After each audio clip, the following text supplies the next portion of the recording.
ভাতার আমি ডাক্তার হব রে। জনি সিং সারের কাছে ভর্তি করে দে রে। ঠিক আছে, দেখছি রে। ডগেশ ভাই, জনি ডাক্তারের কাছে চল রে, আমার ওয়াইফাইকে ডাক্তার বানাবো রে। ডাক্তার, আমার মালটাকে দেখ রে। ঠিক আছে, তুই বাইরে যা রে, ডিস্টার্ব করিস না। চলো খুলে ফেলো রে, শুরু করি।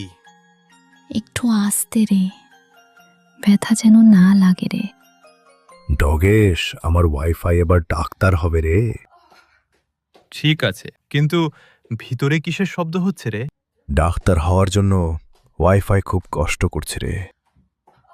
আমি তো ডগেশ, আমি কি জানি। তোর ওয়াইফাই গুতাগুতি ডিগ্রি পেয়েছে রে। শুনে খুব খুশি হলাম রে। ধন্যবাদ জনি। শুন রে গ্রামবাসী, আমার ওয়াইফাই ডাক্তার হয়ে গেছে রে। এখন আমার ওয়াইফাই সবাইকে দিবে রে। জিবিএআই ক্রিয়েশনকে ফলো করো রে।